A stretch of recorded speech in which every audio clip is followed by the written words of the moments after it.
This episode makes me think back on all my favorite Star Trek memories inside a cave. Like that one episode of Star Trek Voyager. Or that other episode of Star Trek Voyager. Or that other episode of Star Trek Voyager. Or that one episode of Deep Space Nine. Or that other episode of Star Trek Voyager.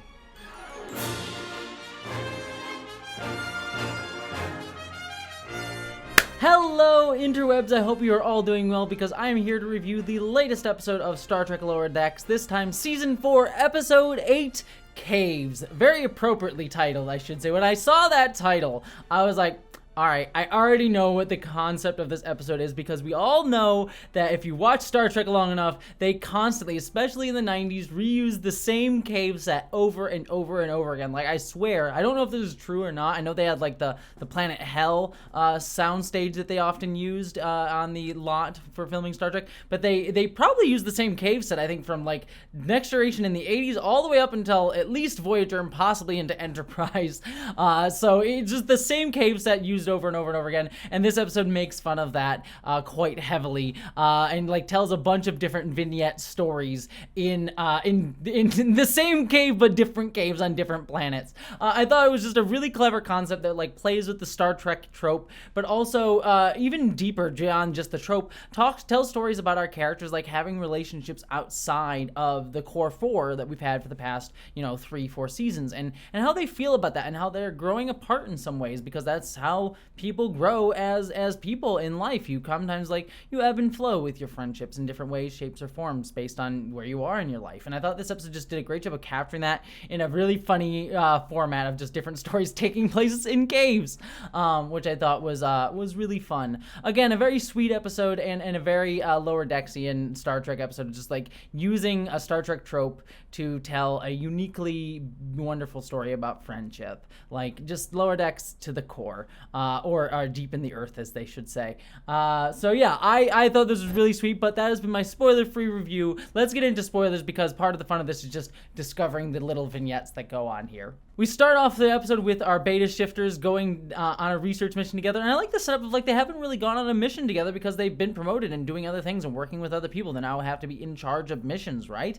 And so I like that is kind of like this setup. Like they hang out, but they don't get to work together as much anymore.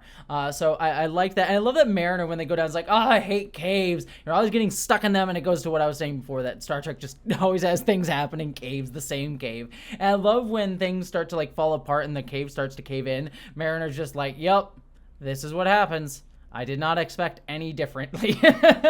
Just her face is like, yep. Of course. Love that. Very, just so Mariner. Love it. But then we cut back from the opening credits, and they're talking about being in a cave, and again, the jokes are they can't communicate. What unspeakable evils are down here? Rock beats centuries of technological progress, which I thought was a funny line. But then they have this bioluminescent moss that starts to be cannibalistic, and so they are trying to get out of there. I love Tendi's first line. It's like, oh, just looking for a warm hug. It's trying to be a friend. Just again, love Tendi. And so Tendi starts to set up this flashback to the time they were in a turbolift, but Mariner cuts her off, and then we get a flashback with Boimler telling a story of him being with the conspiracy theorist guy Levy way back in season 1. It's like, oh, Wolf 359 was an inside job. So this is where I have one hesitation with the episode, but we'll get there in a second. But overall, I love this, Levy just constantly has conspiracy theories, constantly wanting to feel like he's more important, have a sense of control, and the episode seems to have a good understanding about how insufferable that is. And I'll get to where I'm going, but him having the stereotype of what is it, the Vendorians, which are the aliens from Star Trek the animated series. Love to see them back here, but he's constantly just these assuming that there's other things going on is causing trouble for Boimler and everyone generally, and makes him, like you said, insufferable. And Boimler, I think, rightfully calls him out on that. The problem with conspiracy theories, and this is where I'm going to get into my critique here, is that people often fall into them to have a sense of control over the world. They want to believe that it's the systems that are causing problems. They want to believe that there's something that's intentional. Then things happen to them. They want to believe that there's a reason for it, not just random luck or, a systemic problem or something. They want to believe like someone hates you specifically. And so, that you get that with Levy, and they very much like get to the core of that. And Boimler calling him out rightfully after he destroys the shuttle. It's like, oh, they are convenient. A morality test that the Vendorians do, which we saw in the animated series. They did that in there as well in the episode they appeared in, which is a nice little callback.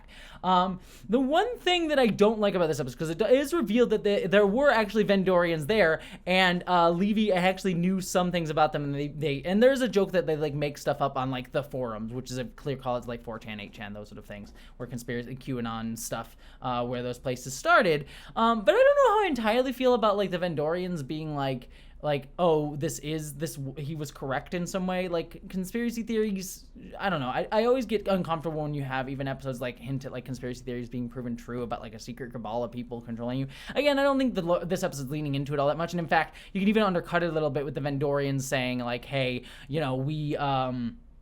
we were all like, this is just a morality trick to get you to be friends, because Boimler eventually does befriend Levy. So you could even be like, they were just playing it up, and none of the stuff that Levy even said was even true. So, which is what I'm going to tend to believe. But I always get a little hesitant on any level of like, this stuff that conspiracy theories come up with about a secret group controlling people or manipulating people. I always get hesitant on that. That being said, though, the Vendorians were shown to be doing this in other Star Trek stuff, so I'll let it pass. Again, I will allow one fucked up thing per Lower Decks episode, and this is by no means the worst of that. It's just one of those things that makes me personally a little uncomfortable when it like a show or anything like leans a little bit too towards that, but this is by no means the most egregious version of that I have seen. Especially consider even in Star Trek, like Star Trek has had, especially in recent years, had a problem of like deep conspiracies, leading things that it's leaned into a bunch, like I think of a bunch of different things, like even Star Trek Into Darkness for being a big example. But the worst recently, Secret Invasion. That was the most problematic version of this that I have seen. But that's a whole other different discussion with Marvel. But then they come back. We cut back to the main storyline, and I love that they're having some like, oh, you befriended Levy, and everyone's feeling a little bit betrayed by that. And we'll get back to that later on. But I love that like Boimler takes off his pants instantaneously after like looking for this chemical, and it showcases like they're all working together and they trust each other. And Boimler's like, yeah, we're roommates, we got it. And and then Rutherford mentioned that he had a cave baby with Dr. T'Ana, which sets up another flashback, which this one was a lot of fun, where like they, this creature that no one's ever heard of course, shows up right when they are talking about it, because that's the Star Trek way. It's like, oh, this never been seen for centuries, so of course it's going to show up right now, and kills this alien who they were grabbing ferns with, and then has Rutherford have to give a cave baby, which felt very Worf having to give birth in the one episode of The Next Generation, and then them both having to like raise it together in the cave, and while looking for a way out, and then Dr. T'Ana like actually becoming like a good mom and starting to love a baby. It was like it's like not the deepest arc, but it's meant to be a little vignette. It was a fun little story,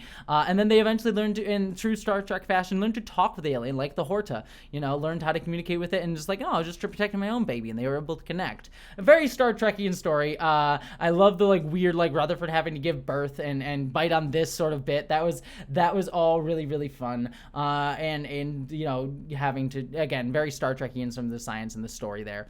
Cut back to our main crew, and I love that Mariner used the comm badge to like redirect everything, and I was like, dude, where'd you learn that? You learned it with Delta Shift? And I'm getting very, very upset about that, because they got stuck. She got stuck with Delta Shift. She was doing had to do a shift with them in a cave, and they got stuck there. And I love they're all pissed off at Mariner in the flashback of her like crashing into the rocket. I was like, oh my god, you're crappy flying, and it leads that guy to have this broken leg, which was very, very funny. It's like, yeah, it's like, look, come on, it's shaped like a box. This is the best I could do.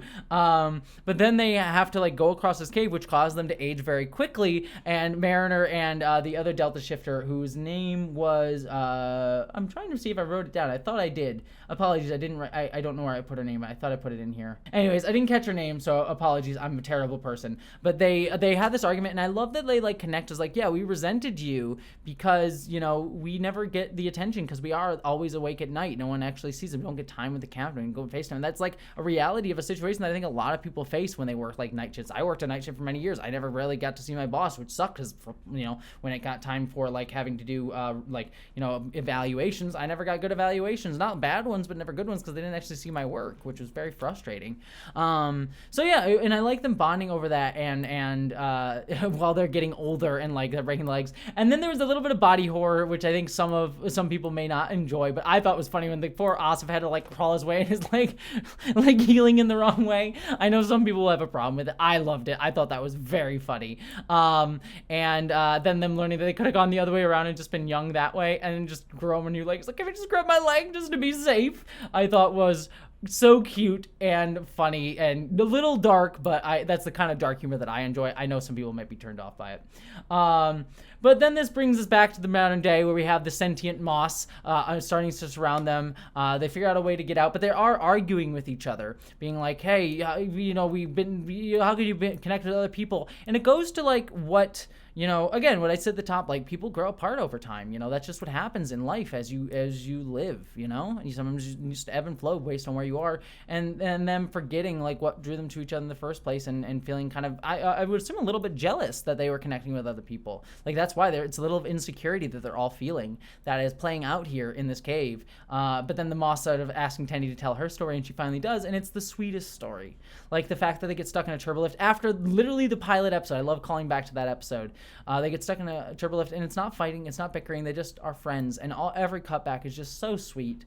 Like them, like Tendi being like, I'm worried you only see the Orions, like, all we see is an officer, I'm glad you're friends, like them like huddling on top of each other. It's a nice place to remember where they came from, and that, in the beginning, they just bonded, they clicked, like Rutherford and Tendi just instantly getting each other off the bat, and, them like picking on Boimler, but Boimler kind of enjoying it and being kind of like being teased, and feeling like that's how, like, his part of the group, like, they just got each other instantly, and that's why they're friends, because they see each other instantaneously and they know each other instantaneously. They just bonded that quickly.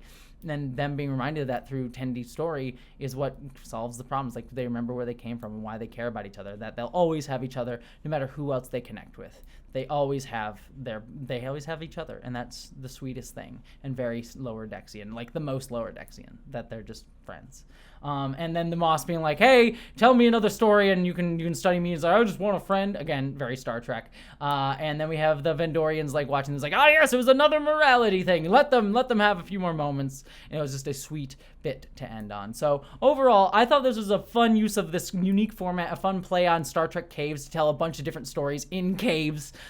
Just a very clever idea, and yet ultimately in service of a very sweet story about how people grow apart and yet can still come together and still be just as close of friends even as life moves on, but sometimes you just drift apart for a while. So what a wonderful, sweet episode. Again, Lower Decks this season has been killing it. This is honestly one of my favorite seasons of the show. Criticisms, of certain long format storytelling stuff aside, I really love this season to death. So yeah, that's my thought about this episode. What did you think? I'd love to hear all your thoughts down in the comments below. And all of that, I hope you all, my friends, live long and prosper.